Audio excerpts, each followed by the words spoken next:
people always want to like dance and keep it upbeat, so I'm glad that I have people in my life who again appreciate and encourage for the songs that are more difficult to digest, to be heard. So thank you.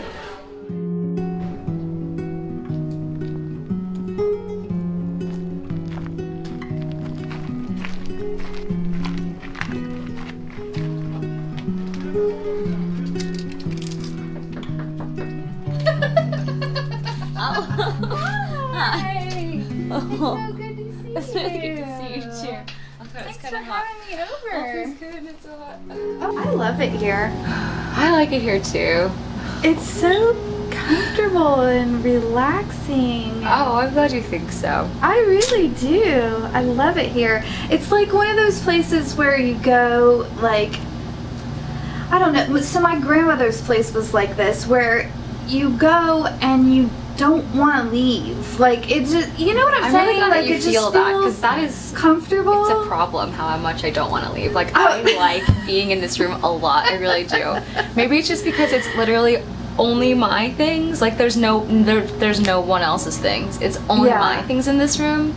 And it's like I can see, like, all of my needs are, like, my bathroom is there, my kitchen is there, my closet is there. Like, I can see my whole world in just the turn of my head, and that makes me feel so secure. And I was just gonna say, there's a comfort, and I never would have thought of that. There's a comfort in being able to see all of your needs. I can see, like, all of my belongings, and anything that I go throughout my day, like, it's right there, or it's right there, or it's right there. Yeah. Surprisingly, yeah, it brings me a lot of feelings of safety. I'm digging it. Okay, so first, before we start talking, I brought you something. Oh, thank you. And I should have given it to you when you wanted it, and I don't know why I couldn't let go of it at the time. I haven't used this since, but well, I'll just give it to you, and then I'll tell you it. I can think of like 3 things that it could be.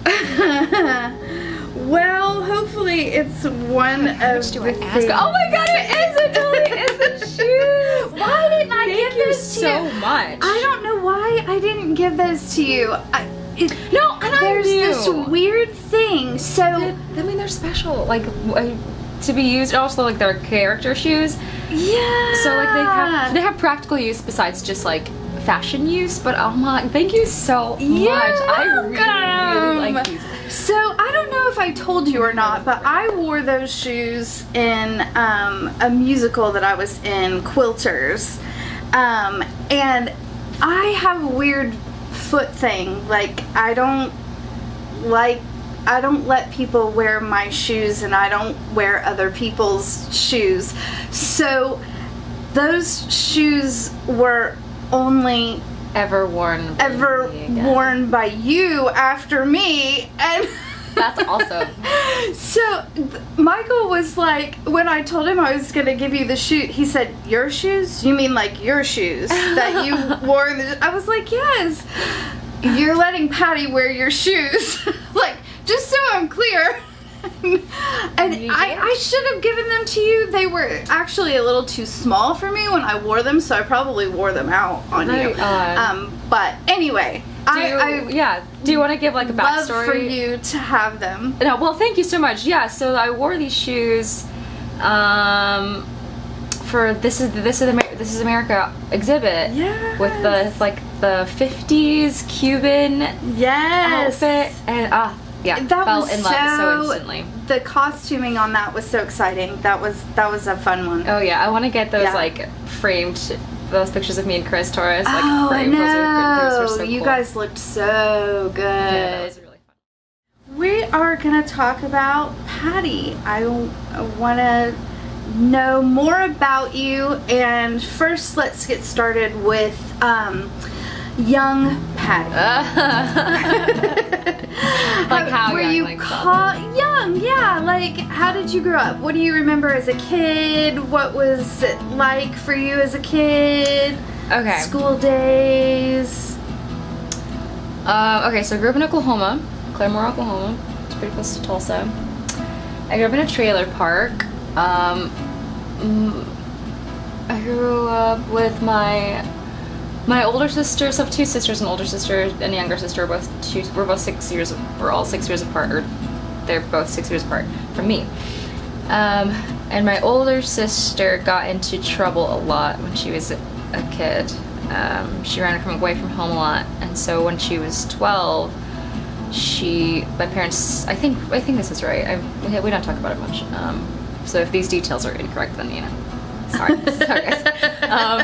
But as far as I can remember, when she was 12, my parents sent her to live at a children's home. So from then on, she was out of the house. She didn't live with us anymore. She lived in the children's home up until I think she was 16 or 17, and then she moved out on her own. So she would come around for the holidays, but since she was like 12 or 13, she wasn't around anymore. Mm-hmm. And then whenever she was like in her early 20s, then we all started to spend more time together and connect more. And we're very close. Yeah. We're all really close. Yeah. Now, but so that was that. So it was really just me, my little sister, and then my dad's. My parents got divorced when I was like, I don't know. I was probably like 9 or 10. And then they were still very involved with each other. But then my dad went to prison when I was 11, and so it was pretty much just me, my little sister, and my mom in that trailer park until I graduated high school.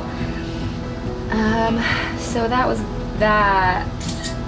I did a lot of choir. My mom was really busy. She was a single mom. She's from Mexico City. She's just a single immigrant mom. So she was really busy. She wasn't really there a lot. She was pretty absent. But I mean, she was working. Like she was working all the time. Yeah. She was with us. Like we spent time together, but I think the majority of the time that I remember when I was very young, she was gone a lot because especially when my dad first went to prison, just because she was just like scrambling around to make sure that we were gonna make ends meet. Yeah. Like later on, like when I was like closer to 14, 15, she wasn't as absent in that time, and I think just because she, by then she had gained a little bit more stability, being like the only person bringing in income. Yeah. But so when I was a little kid, from 14 and under, I don't really remember very much, and I've thought about like maybe going to therapy about it, honestly, and just maybe because I'd like to remember. And they say that there can be, like, I know that all people go through trauma, and a lot of times your brain just like naturally suppresses it so that you can get on with your life. So maybe there's important things that you're missing. Yeah, you're saying maybe. Mm-hmm. Yeah, but I really don't even with my family, like we don't talk about those times ever. Yeah. Like we only talk about them with the frame that we're so glad we don't live there anymore, or like we're so glad we're happy, we're grateful to be where we are now, or like look how far we've come, or like look at our accomplishments now. But very seldom do we get together for holidays and things and talk about like reminisce about those times. And also my mother doesn't like to talk about my father at all. Like she doesn't like us to mention him at all, so we don't. So like there's just this chunk of our lives that none of us, like me and my little sister, were pretty close, and sometimes we talk about it, but usually when we talk about it, we just talk about how the harder times of it, that's what sticks out. I mean, we talk about like funny things too, but it seems like she's got a lot more memories of it than I do. Maybe because she's younger and she's closer to it, I don't know, but many times she'll be like, remember when we went here? And I don't usually remember. Yeah. So that was that. So how about after 14?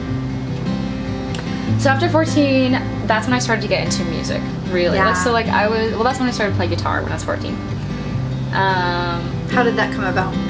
So there were these boys in the neighborhood who I befriended, some of them closer than friendship. But they were in a band. There was like these guys. There was like these three guys. Well, 3 or 4 guys. They were like in a band. They were like all through the neighborhood. All the girls were like, "Oh, they're so cute. They're so fun. They can ride their skateboards." And but we all started hanging out, and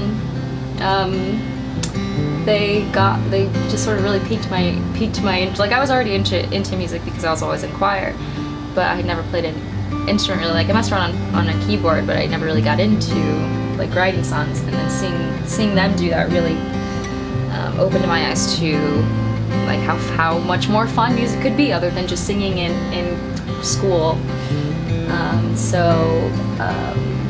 My first boyfriend, his name was Alan, and he was one of the guys in the band, and he bought me my first guitar. And that was it. And that was the beginning of what I do with my life now. So did they teach you how did you learn how to play guitar? How did they learn? Were they your same age, or were they were older? A little bit older than me.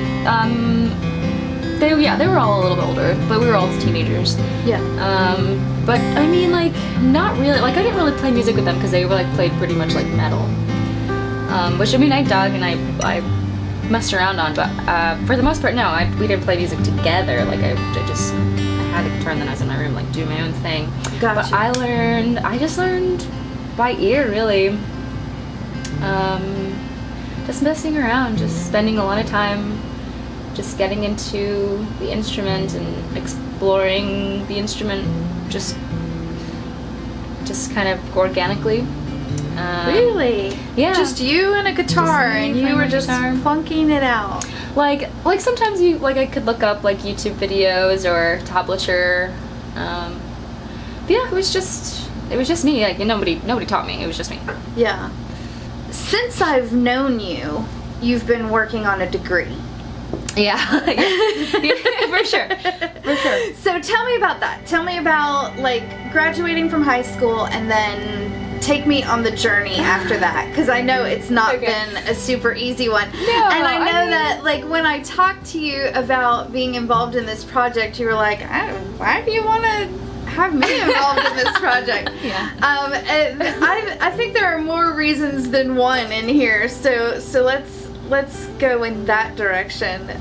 Okay, so I graduated high school, and then I went to Wichita State University in Kansas, so just one state away from Oklahoma.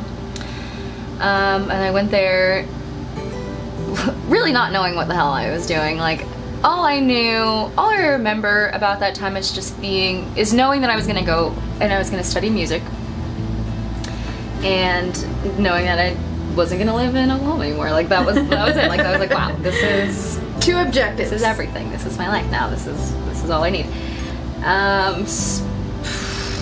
So I got there, and I'd never taken a guitar lesson before.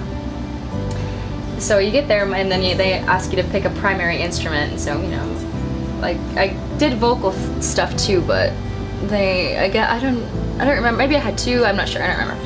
But some of the classes require you to bring an instrument. So I brought my guitar naturally. But I didn't know how to read music. I didn't know, like I could read like vocal sheet music, which is just like one part at a time. But like to read like piano music or guitar music, I could not. I had never tried to. And I really didn't know much about theory besides just like the very, very basic fundamental stuff that I learned in choir. So I got to college being just like not really as ready as I thought I was. Or I got there just so much less prepared with the material than I realized I even could be. So yeah, like the more you realize, or the more you learn, the more you learn that you don't know. So right, it's like, wow, right. Like, I don't even understand these questions. Like, what is a circle of fifths? Like, what are you talking about? So it was hard to concentrate, and also I was very easily distracted because I was out of the house, and I was meeting all these people, and I just had so much more freedom, and I could do whatever the hell I wanted, and my mom was not there. So I was just so wrapped up in that. I was just wrapped up in the experience of leaving the nest. Yeah. And I just like, so like that mixed in with not really not having anyone. Maybe I should have, I probably should have done a lot of things differently, but maybe if I had someone to like mentor me musically, like more one-on-one, because I was just like skimming by. Like I was just like I was really good at the class oral skills. You just go in there and then she plays a note and then she plays like a duet or a triad, and then she's like, how many notes apart is this? Like I can hear that. I depended on my ear for everything. So the class that was dependent on what you can hear was the class I did the best on. Mm-hmm. But like the other classes, like the theory classes, I couldn't. The theory classes, I probably failed most of them. But so just like the fact, I wasn't in a place where I wasn't in a position where I wanted to focus, and I didn't feel very stimulated by it, so that just like fueled me not wanting to focus even more. Yeah. So I was there so I went to Wichita State for I think 2 years, and then I couldn't afford it anymore, so I stopped going. And then when I moved to Florida, so that was like 2012, and then I moved to Florida. And then I went to Polk State in 2017, and then I got my associate's degree there, and that was really cool. That, like, being older, like, and having learned more about the world and just more about myself, I thought I did pretty well. I was just more interested to learn. Like, I was actually interested in learning about the world and society and like just wanting to broaden my perspective. So I did well in school. So now I'm gonna. So I tried to I got into FSU, which is up in Tallahassee. I got into their music program. I'm planning to study music therapy, and I think there's only 2 schools in Florida that offer it. So one of them is FSU. So I applied last year. I got in, but I decided I didn't want to move to Tallahassee. So I did not go. So now I am in the process of preparing for the application to USF. I already got into USF because, like, I think once you have your associates in Florida, if you apply to any in-state, you get in already. So I got into USF already, but I just have to audition for the music program, which I think is going to be harder than getting into the FSU music program, because the audition tape for FSU, that was back when the pandemic was still, like, we were in the throes of it still, so it was just you send in a video, and so there was no, like, in person, there's no questions, they're not asking you to, like, read, here, take this sheet of music and read it, like, so it's just, like, I prepare some songs, I demonstrate some scales, and that's the video. But for USF, it'll be in person, and I'm very intimidated, and very nervous, and I don't, one of the aspects of it is reading guitar music, so I don't know. I just need to. I know I can do it. I can usually do stuff if I just do it. So yeah. I'm just nervous. I'm just not. It's Are not my you favorite part of nervous music. that the motivation is not going to be there? No. That your motivation is going to, like, let you down? No. No. Okay. I'm just nervous. You're ready. I'm just nervous that the procrastination will strike again. I gotcha. Because it's in, like, December. Just an action from part 2. Let's speak only you, that which we deem holy.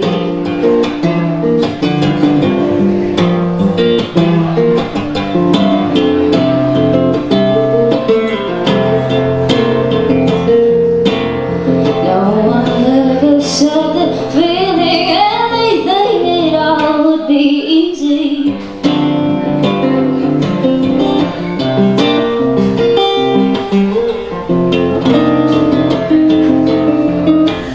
Well, you are very, very busy, though, correct? I suppose so. No, and people think, honestly, You're people not say, too you're not the busy. first person who say, like, people say that to me often. Because they look at my schedule. But I mean, if you look at other working musicians in our community, I mean, there's other people that I could name that play a lot more often than I Are do. gigging more yeah. than you? Oh, so probably maybe 2 or 3 times more than I am. So I Yeah. consider that to be very busy. I have a steady musical performance schedule, which I'm so grateful for. Is that all you're doing right now, though? At In the moment, past, that's all you've I'm doing. had more jobs. In the past, Right? I have had jobs. Yeah. I don't have a Jobs, job plural. right now. I'm just. I mean, I gotta. I need to supplement the income. But literally in this moment today, I don't. That's all. It I'm feels doing like for money is playing gigs. most artists have to supplement. No, yeah, exactly. And I'm not ashamed of it. Their Like I'm proud of. craft, And yeah. I like to do other things too. Like I enjoy being social, and like I enjoy serving, and or like I had a desk job at a nonprofit for about 1.5 years, and I learned a lot about myself there. So I don't think I want to do that again. I don't think that's for me. Or maybe it could be. The I don't know. desk job or the nonprofit, or both. Ugh, okay. I don't want to. Not that I don't want to. I'm trying to be very careful with my words because I Right. don't want to talk. I don't want to say anything negative about that org, and I wouldn't even tell you what the organization was. But who's? I mean, but I guess I've heard that the nonprofit world can be quite unorganized, and there are aspects of it that easily fall into a place where things aren't getting done that you're promising are supposed to be done. Yeah. And that's the aspect of it that made me absolutely sick. Yeah. And also sitting in a desk for 8 hours and sometimes like not speaking to anyone all day. It was like kind of data entry what I was doing. It just that specific position. I was a program assistant there. Just that specific position at that specific organization was not for me. Yeah. But it took me a while to come to realize that. And that's not to say that I wouldn't want to work for a nonprofit again. That's not to say that I wouldn't be interested in starting my own nonprofit maybe someday. That's not to say that I wouldn't have a desk job again. Yeah. But it won't be anytime soon because I am still decompressing from that experience. So, would you say that you're in a state of recovery from that experience? I think that would be fair to say. Well, I really just I wanted to sit down with you for a conversation, just because I love sitting down with you for conversation. And also, if I'm only ever going to do a documentary series one time, I wanted to feature you. Thank you. But also, I think that even though you didn't feel like you fit the theme of this series, I think you totally fit the theme of this series, even if only for the fact that you want to go to school for music therapy. Sure. So tell me about that. What is music therapy? If you're going to study music therapy, or what is that? So music therapy is, it is just what it is. The title Just of what it is- sounds like? Precisely, it's the application of music with individuals who are either mentally or physically in some kind of need, and it's a therapeutic application. Music has the power to help ease so much. Like it's just like on a cellular level, like the vibrations of music have the capacity to physically move you.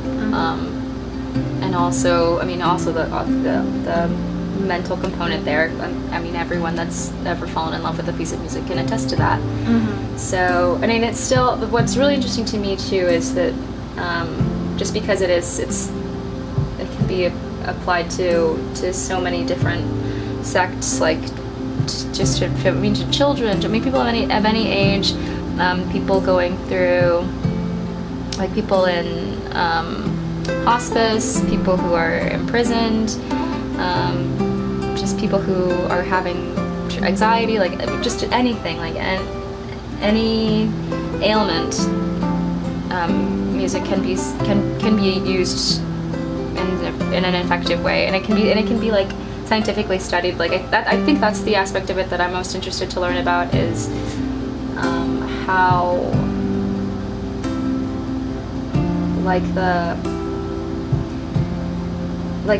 just like looking into furthering the research about it, and like pushing the bounds and seeing like how exactly can we use music, how exactly can we just even use sound, like what ailments can we use sound to help to ease, or to what sicknesses can we maybe even cure. Like, who's to say? It's a field that's still growing, and there's still so much research to be done. So I'm interested in like the scientific exploration of it, as well as the application of it. Yeah. So I don't know. I mean, there's there's leaps and bounds to be made, and it just takes people organized enough and with the given the right settings and like the right opportunities, environment, sure. Yeah. To test things and to try to help. You are definitely a helper. Like you, I have only ever known you as a helper, as a giver, and trying to improve the world. And I think that's why I love you so much as a person. Just kind of that kindred spirit, you know, somebody who's always looking for an opportunity to improve the world. I think that's awesome. I think it's well, that's what I dig about you too, Amber, is like I feel like you're just very self-realized. You're very self-aware. You know exactly what your strengths are, and you use them in the community. You use them in a palpable, tangible way that people can like take into their homes, and like this video, people are gonna see this. And I mean, there's the live events that you're able to put together and like curate. You're like a curator of experience and like meaning and emotion. You were unable to be in the first 4 shows that you helped put together because you ran off to Colorado. And I say it that way because I feel like you ran off to Colorado.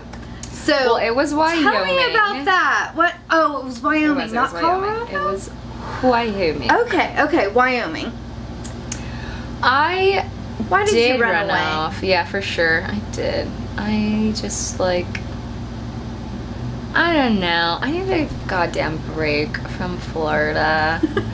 I just like, I don't know. So I was like playing music a lot, but it was pretty much all just like cover gigs.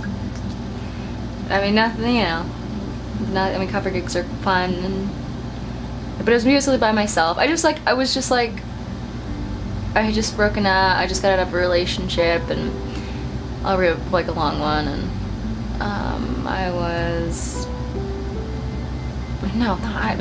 it wasn't. I hadn't just gotten out of a long relationship. I was still getting over the relationship. It was like years after, and I was in a new relationship, and I was just feeling like I wasn't really being myself all the time, and I was just feeling like,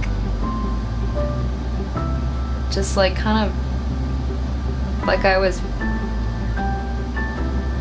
I don't know, I guess I was trying to please a lot of people, and I just was getting tired, and I was like, I'm doing all of these things and I'm not really seeing a lot of like, I was doing all of these things, but none of them are like building blocks on anything. Like I was just kind of existing, and I didn't really have a lot of goals or plans. Besides going to school, I was still going to Polk State.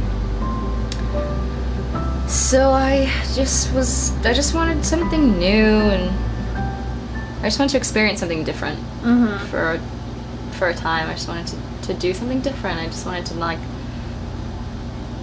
just wanted to stop playing gigs for a while and not see the same people every day and not be in the same place every day. Also, like I was like it was a kind of fit. The transitional period was already happening because my sister and I, we lived together at the time, but we were getting kind of pushed out of our place. And then she was getting serious with her boyfriend, and so she decided that she was going to move in with him. And I was like, well, I don't really have any place to live now. Where does that leave me? Right. So I was just like, I'll just be a nomad. Yeah, I'll just, just step away. Let me just step away to gain some perspective. And so I did. So I applied. Oh, also, okay. So there's this lovely lady. Her name is Kate Shaw. She's the sister of Barbara Shaw, who is the owner of the Garden Bistro. Shout out Garden Bistro. Oh, okay. And yes. she told me, Kate, she was my coworker there, and she told me about this incredible place called Teton Mountain Range up in Wyoming, and how she would go there many summers and work at there's the hotel there. And she told me that I should go, and so she and I went that summer. It's summer 2019. Both of you? Yeah, we both went. Oh, okay. I was wondering how in the world Wyoming, random, right? Yeah, I would never have thought either, but I was, because I as I said, the transitional period was starting to happen, as I was having all these feelings coming up all the time, and now it's looking like I'm not going to have any place to live, and I should probably find something to do. And I was just like, I feel like getting out of here. I kind of feel like going away. And so she just one day was like, I go to this place. I've been to this incredible, majestic place many times in my life, and I think I'm gonna go this year. And I'm like, well, hot damn, I think I'm gonna go too. So I went, and we went there for about 5 or 6 months, and it was incredible.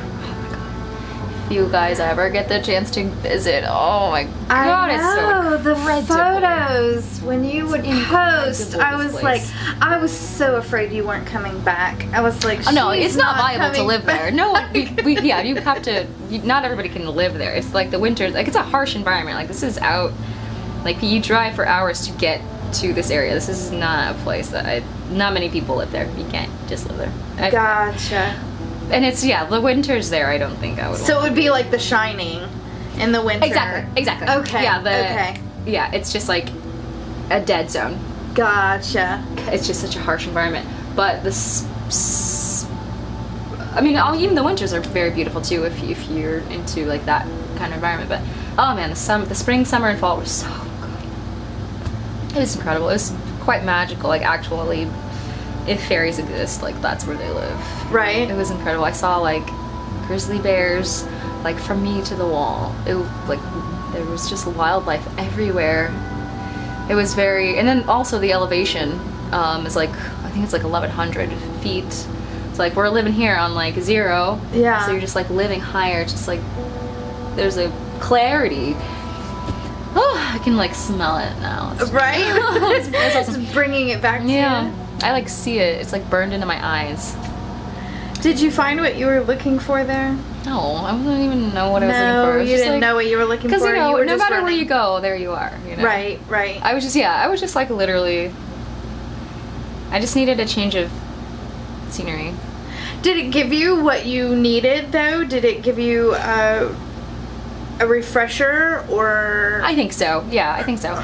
At least a break. Yeah. Oh, the break was sufficient, and so I almost didn't come back actually. So whenever I was done in Wyoming, I went to me and a group of people stopped in Colorado, and I almost stayed in Colorado. I had all my stuff with me. I could have stayed,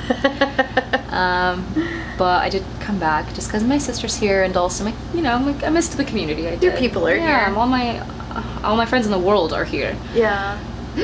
So I just come back, and I was able to also to save enough money to move to Tampa.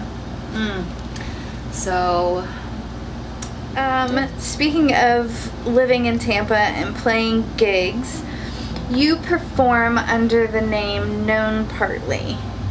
Noan Partly. Where does that come from? okay, so I thought of that name while I was in Wyoming. So I was in Wyoming, and I was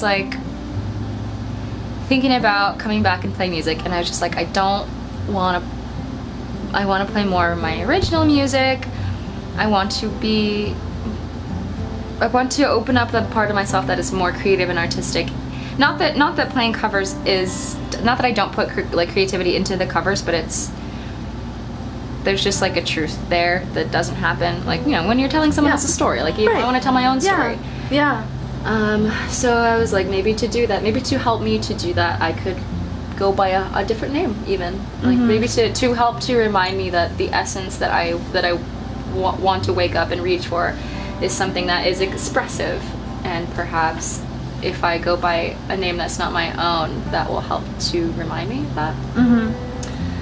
And so I just thought of it one day, and What does it? it's the end of the story. I mean, so like, it does mean what it sounds like. It sounds like KNOWN, like someone that is partly known. It does. Partly known. It does mean that. But also, I don't know. I don't like to focus on that. I don't like to. Yeah. I don't know. It's just like some people call me Noan, and I don't correct them.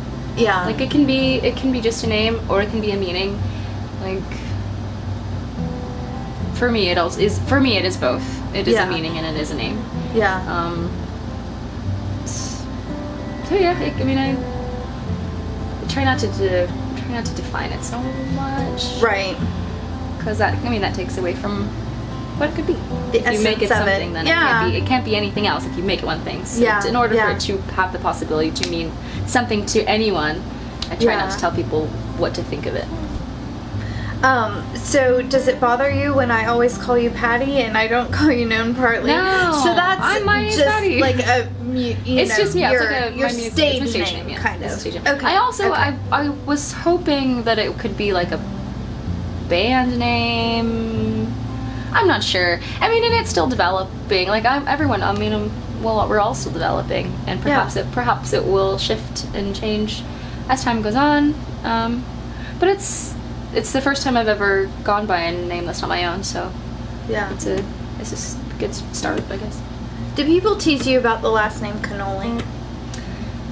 Not as much in my adulthood, but in my childhood, oh yeah, sure. Yeah. I mean, really got teased more about having the name Patty than anything. Really? Oh yeah, it's like freaking like lunch in the lunchroom when we're having chicken patties for lunch, like or like peppermint Lord. patty or like Yeah. patty mayonnaise. You know, I get that all the time. I still get that all the time. Oh, I forgot about Patty Yeah. Mayonnaise. I was patty mayonnaise for Halloween that one year. Very successful costume, I'd say. So adorable. I didn't even think about that one. I just thought about delicious cannolis and. But yeah, how, honestly, people don't really play on, like, they'll be like, Don't play like on the the pastry. cannoli? They don't. It's mostly think- it's mostly patty stuff. Every time I say your name, I think of pastries. Well, I am happy to be connected And with they're that. yummy. I know you have one album. Do you have more than one album? I don't. I only have one. Okay. But I've been saving, and I will have another album by the end of next year. I'm gonna I hold would you think. to it. I think. No, seriously, somebody hold me accountable for what I say. Please, viewers. I'm writing down the viewers, hold me date. accountable. For real, honestly, like, I need to. So the end. Just do it. That's all it By takes. the Just end start of doing it. 2022. By the end Is that of what we're 2022, saying? 100%. Okay. I think. So we're having a release party in 98%. December of 2022. Release party. I don't know if I want to have a release party. I guess I should. Or I don't know what in I'm not sure January. even why I don't want to, but no, January is. Why don't 2023. you want to? Let's talk about it. No. Well, it kind of just depends. It depends on what's going to be on this album, because I feel like what's going to be on the album, what I've planned so far, are songs that I've been playing a lot already. But there are some songs that are yet to be finished. So perhaps if those songs, if the majority of those songs can be finished and can make it onto the album, then I'll have a release party. But I don't know that I want to have a release party and I'm just playing stuff people have already heard, and the album is like there's nothing new really on it. We like that, Patty. Right, and that doesn't have to be just me. people Other people can play too. Like, yeah, familiarity. I know. I'm just like trying to like, it's not a big deal. No, but yeah, It is a I big love deal. parties. Parties are great. I I'm know. throwing you a party. Okay, seriously, if somebody else throws the party, I am there. All right, baby. we're doing it. It's a plan. I need to know the minute that album is finished. You said on your little introduction video in the promo that you have a knack for collecting books and never reading them.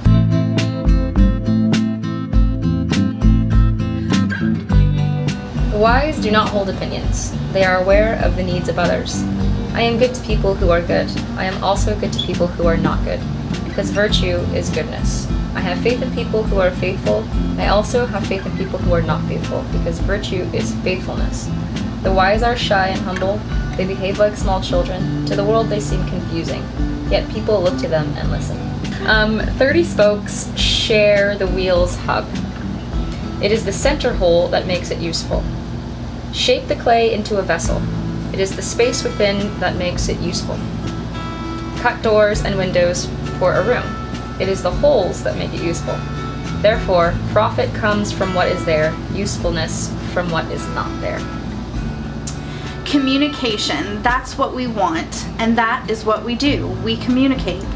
Women meet at each other's homes, at coffee shops, lakes to walk and talk, clandestine phone conversations, sharing our thoughts and feelings. It is connection we are looking for. It is my hope that the words can be shared and open the door for more intimate conversations where one is safe to laugh or cry, ultimately to birth ourselves out loud and give voice to our astonishment. I have been most fortunate to have an abundance of women friends to share with. Our collective thoughts and feelings have found their way to the page, and this is what she said. So this one made me think of you when we were scheduling for me to come here. My mind was a jumble, she said. I knew it was time to clean my house. Simultaneously, we traveled separate paths, she said, only to find ourselves in the same place. The sore trees cast their leaves too early, each twig pinching shut like a jabbed clam. Soon there will be a hot gauze of snow searing the roots. Booze in the spring runoff, pure antifreeze. The stream worms drunk and burning. Tadpoles wrecked in the puddles. Here comes an eel with a dead eye grown from its cheek. Would you cook it? You would if. The people eat sick fish because there are no others. Then they get born wrong. This is not sport, sir. This is not good weather. This is not blue and green. This is home. Travel anywhere in a year, 5 years, and you'll end up here. Last but not least, I brought this book. I am a little bit like you, where I collect books and love them and don't ever take the time to read them. Half the time. So, I know. So this is a book that Michael got me for Christmas, and I'm actually picking dust off of it. It's pretty velvety though, it collects dust. Yeah. He got me this for Christmas. It's Florence Welch, Useless Magic, Lyrics and Poetry. Neat. So it's really cool. Ooh. So this one I marked because, well, number one, she says, I ain't never scared because I ain't never been, and I think this word is sacred. If it's not sacred, I've made it sacred in my mind. And I love this. So my favorite saying is on this artwork by Aurelius artist Mark Stevens. He's an artist in St. Pete, and Nice. I love that. this is actually a t-shirt, but it was too small, so I had my mother-in-law sew it on this bag. But when they use fear to control us, we must become fearless. That's incredible. And it's my favorite saying. And when I saw I ain't never scared because I ain't never been sacred, I love that. All right. Amber, thank you so much. Thank you. Thanks for This was having really me. fun. Yeah. Thanks for coming and Justin. Thank you. Yeah. Thank you so Yeah. much.